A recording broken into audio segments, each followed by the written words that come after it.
અને હવે એક એવો શોખ કે જે ખરેખર આપણને જ્ઞાન તરફ લઈ જાય છે. વિવિધ દેશની કરન્સી હાલ આપણે પ્રદર્શન વિભાગમાં જોઈ રહ્યા હતા. જુદા જુદા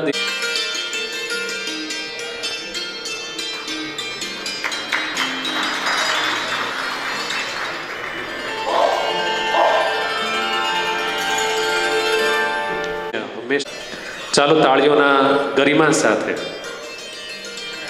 અને આપણી વચ્ચે હાલ માન્ય શ્રી ડૉક્ટર કાનાવાસ સાહેબ છે, ત્યારે એમનું સ્વાગત અભિવાદન કરવા માટે વિનંતી કરું અહીંયાથી મેનેજરશ્રીને કે આપ તાળીઓ થવી જોઈએ ડૉક્ટર કાનાવાસ સાહેબ માટે. આપણી 61મી વાર્ષિક સાધારણ સભામાં ઉપસ્થિત બેંકના માનનીય ચેરમેન શ્રી જયેશભાઈ સાહેબ, ઉપસ્થિત વાઇસ ચેરમેન માનનીય શ્રી ભાવિનભાઈ સાહેબ, ઉપસ્થિત મેનેજિંગ ડિરેક્ટર માનનીય શ્રી શૈલેષભાઈ સાહેબ, ઉપસ્થિત બેંકના એક્ઝિક્યુટિવ ડિરેક્ટર અને આપણા સૌના વડીલ માનનીય શ્રી પીપી સાહેબ, ઉપસ્થિત બોર્ડના માનનીય સદસ્યશ્રીઓ, બેંકની સાધારણ સભાના માનનીય સદસ્યશ્રીઓ, આગેવાનો, પત્રકારો અને કર્મચારીગણ. મેનેજરશ્રીના અને પીપી સાહેબના લેક્ચરમાં આપણે બેંકની પ્રગતિના ફિગર જોયા. 14% એનપીએમાંથી 0% એનપીએ આવવું અને બીજી બાજુ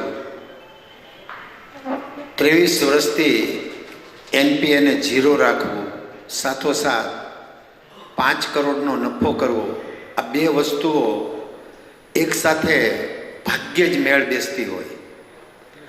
કોઈ સારામાં સારા વહીવટનું એ ઉદાહરણ હોય તો જ શક્ય બને. એનપીએ 0 તો બધી બેંકોને લાવવું જ હોય, પણ લાવી શકાતું ન હોય.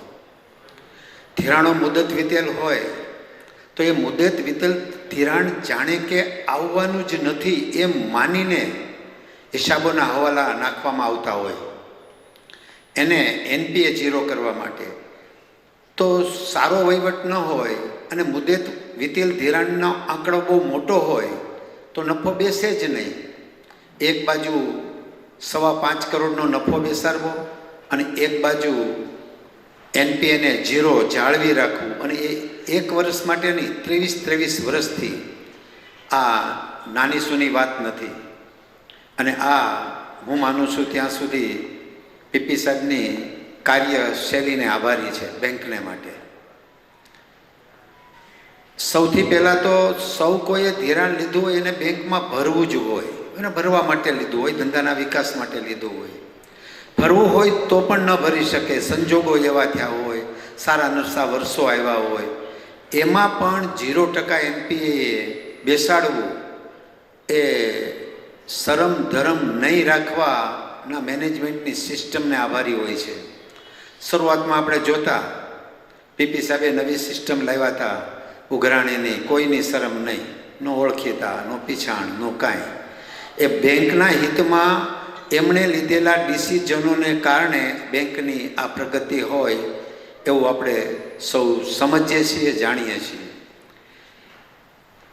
બેંકના સંદર્ભમાં જોઈએ તો વિશ્વાસ એ પહેલી ચીજ હોય. સાહેબે જ ઉલ્લેખ કર્યો, પીપી સાહેબે, કે નિવૃત્ત થયેલા કર્મચારીઓના જે ફંડ અહીંયા આવતા હોય અને એને કેટલો બેંકમાં વિશ્વાસ હોય, એ બેંકનો વિશ્વાસ એ બેંકના વહીવટકર્તા ઉપર આધારિત હોય છે. અને એ માટે જો કોઈ જસને પાત્ર હોય તો એ પીપી સાહેબ છે. ડાયરેક્ટર બોર્ડ, કાયમને માટે ડાયરેક્ટર બોર્ડને કામગીરીમાં પીપી સાહેબનો અગત્યનો રોલ હોય છે. પૂર્ણ સમયના ડિરેક્ટર છે એમ કહીએ તો પણ ચાલે, અને એને જ કારણે આપણી આ પ્રગતિ છે. કદાચ પીપી સાહેબ પણ પૂર્ણ સમય વર્ક ન કરતા હોય તો પણ આ પ્રગતિ આપણે કરવા ધારતા હોય ને તે ન થઈ શકે એમ હું સ્પષ્ટપણે માનું છું. બેંકમાં મેં પીપી સાહેબ સાથે ઘણા વર્ષ કામ કર્યું છે અને મેં એમની કાર્યશૈલી જોઈ છે. તો આ માટે આપણે પીપી સાહેબને પણ આભાર વ્યક્ત કરીએ.